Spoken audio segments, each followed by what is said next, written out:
Hello YouTube and welcome back to the channel outside the target demographic. Today we're going to be noise deadening the tailgate. So let's get started.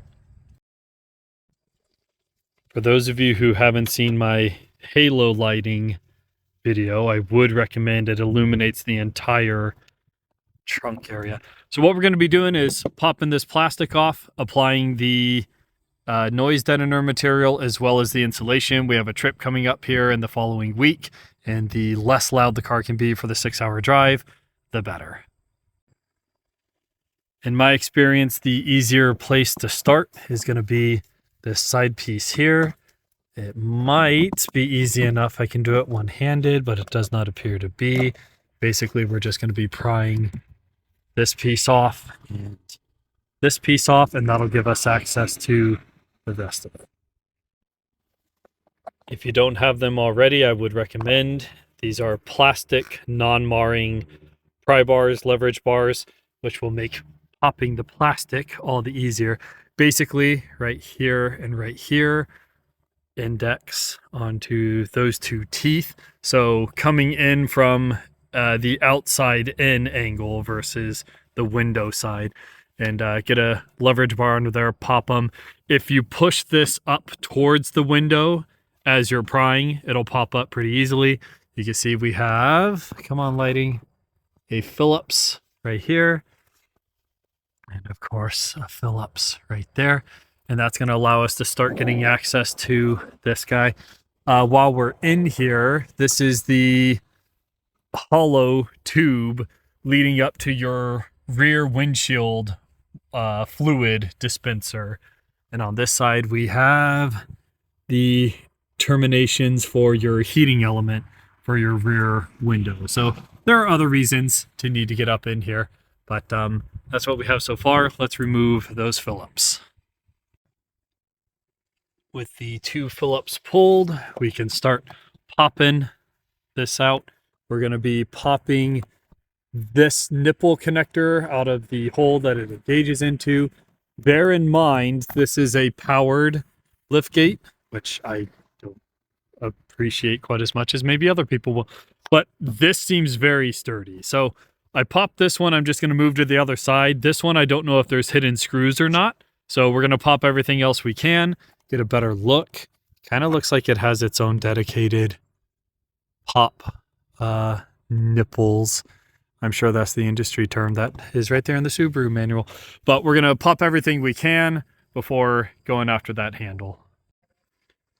Tricky little buggers. So, with a metal pry bar, let me do this real quick. The lighting is not ideal, but you'll see right here, there's a little pry tab. It will look like this. So you're going to have a little pry tab right here, a little hollow spot right there, and you can engage them on the sides here and here, of course, and that's going to give you the bolts, the Phillips screws that made this not want to come out. That makes sense. This is load bearing. You can manually lift and close the tailgate with it, so I knew there'd be some form of reinforcement. I imagine this smaller Phillips is just holding the plastic in place. So we'll just go after the two big boys and see what it does. So those two get the job done. We'll continue popping these tabs until we get access to where we need to be. I feel like, oh yeah, go ahead and pull this out. It's less likely to get damaged, especially since it sits in this metal portion. So you're kind of trying to pry it out of place. Just pull it towards you. A little bit of wiggle waggle will make that happen. I feel like there's one more somewhere in here. So let me go ahead and pop it. It's much easier with two hands, and we'll see what we have. All right, so with that removed, we have 14 pull tabs that you're going to be challenging to pop off. All of them except this one came off with the plastic. That one stayed in place, so I just used the fork of the pry tool, popped it back into place. Much easier to account for it now. It just slides through. Of Of course, I can't do it with intention, but the car will do it out of natural response. Trust me when I say this slides in sideways instead of pushing into place. And it should, asterisk, hold all of them. It did the grand majority of them.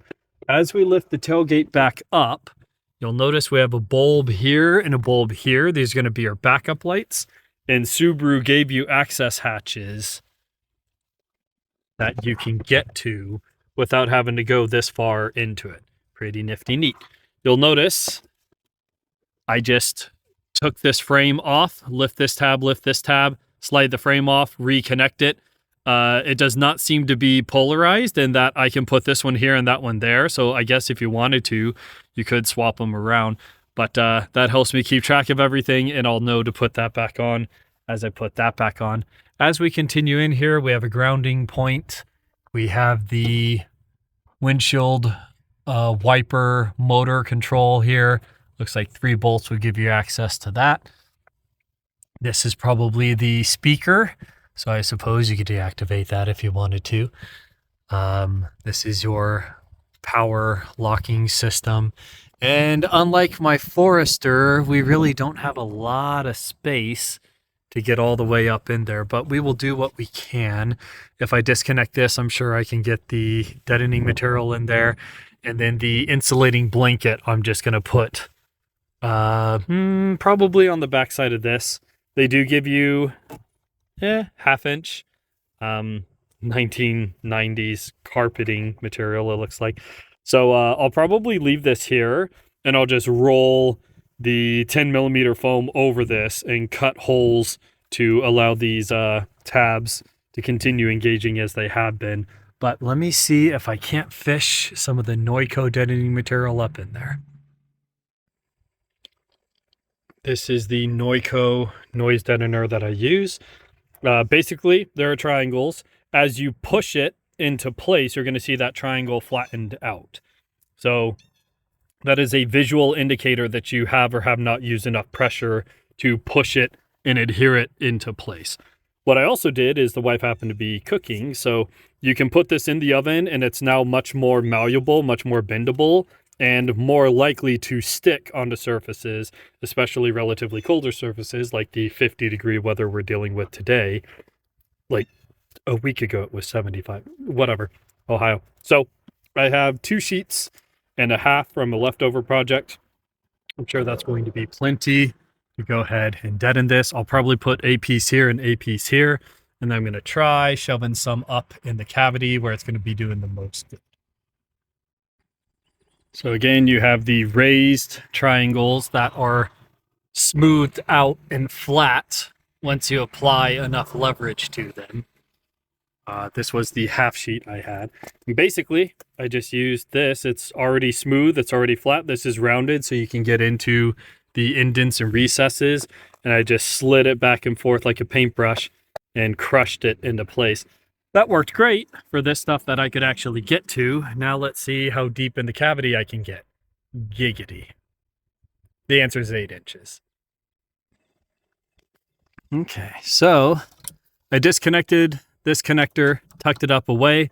That got me access into here. On this side, I disconnected, I imagine this is the angle sensor. Probably determines if the tailgate is up or not. Could be wrong, but that will connect right here. I got that out of the way. I have a strip here, from this corner in, and I had access here as well as you can see right there. And what I did, it's not pretty, but this is rounded and relatively sharp. So I got up in there and I was able to, you could kind of see the grooves where I was able to push it into place. It's not ideal, but this is definitely not made to get human hands up in there. So I did what I could. Basically, 30% coverage is really the most you need. Anything past that is diminishing returns. Plus I don't have access. So going from a corner out is going to give you the best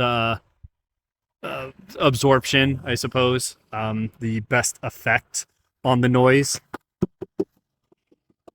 So this is in the middle of nowhere, and this is in the middle of nowhere, mostly because all the connectors kind of made that what I had to do.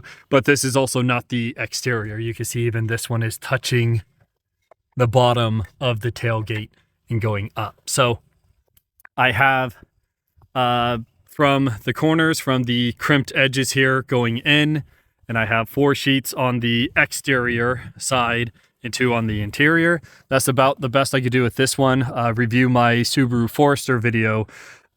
I mean, this opening, there were like 3 of them, and it was much easier to get into. Of course, my tailgate is much larger, I feel, than this one as well. But that's what we have for that. Let me go ahead and put the connectors all back where they were, and then I can do the 10mm foam on the back of this. This is the 10mm foam that I use. I get it from Temu. I think it's a 20-inch by 80-inch for like $14. Best price I've seen so far. I am hodgepodging this one. Typically, I would recommend just using the roll and doing one continuous sheet. I'm trying to use up this material, so do what you will.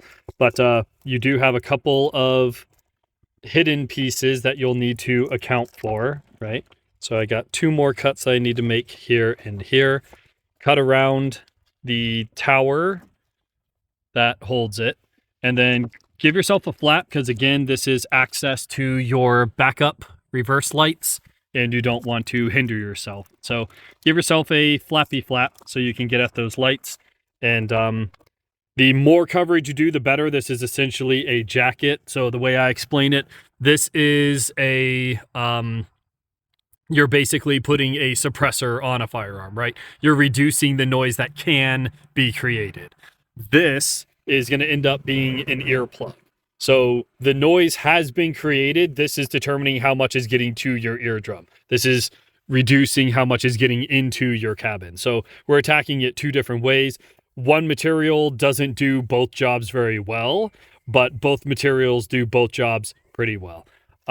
Dramatic reduction, especially since it's not that your tailgate necessarily makes noise as much as all the vehicles behind you making noise and permeating through the cabin. That's essentially what we're trying to mitigate today. I do have an access hatch here, so I don't know if I'm going to do a big piece. I'll probably just cut this and seal in there. The fact that there's a little bit of exposure here isn't the biggest of deals because it's just curved metal. So the more coverage you do, the better. But as I said, I am hodgepodging, building a quilt here. But 10mm foam, essentially the same material as your earplugs, as I said. The backing, there's a plastic coating here. And as you peel it off, it is actually quite sticky. So I'm leaving that on because it's not going to stick to this stuff anyways. It's just being held in place mechanically by the cuts that I've made for the individual towers. It's really not going anywhere. So you can peel it if you want to. I'm just going to leave it in place and add a jacket to the small jacket they created. If we look here, I mean, they're covering, 60-50% of the plastic. So adding another layer there and maybe going a little bit bigger than the original coating did is going to give you a better return on investment. At this point, I'm done. I did add a relief cut right here, which is going to have to account for this curvature.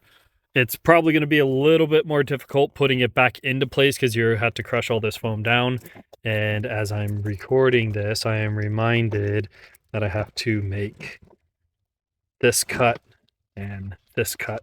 Basically, that's all I do. I just rotate my fingers around it, and now I can clearly see where those are, and I can pop it. So let me go and do that, and I'll start lining it up. So I'm not going to lie, it took probably 10 minutes to put it back into place. You're fighting trying to line up those nipples, and 10mm of foam that needs to be compacted to do it. I found opening this up gives you a bit of visibility on what's going on in there, and you can line things up a little bit better. I'll, of course, recover that here shortly. Once I put these 2 bolts in, I knew everything was essentially lined up. That allowed me to take the weight off of holding my hands up over my head for extended periods of time, and I was able just to start pushing everything back into place. So putting everything in a pile will help you remember that you still have a couple odds and ends to reconnect. And then this will, of course, engage with the tabs and those tabs and snap back together. And there we have it. Everything popped back together. Show you how to access all the things. And she is back in business. Remember to put the collar around that. You can see right there, there's a little indent that you can use to pry it off. I just pushed it from the back side, but everything snapped back together. If you have some rust, now's the time to address it. Go ahead and polish it up a bit. And this will give you access to your reverse lights, your windshield wiper motor, a couple of sensors, the electronic tailgate release, all the things. So hopefully that was of assistance to someone out there who needed it, and it's going to be substantially quieter for me who absolutely needs it. So this is outside the target demographic. I appreciate you guys stopping by. Any questions, comments, concerns you have, leave them in the comments section down below, and I will catch you guys in the next video.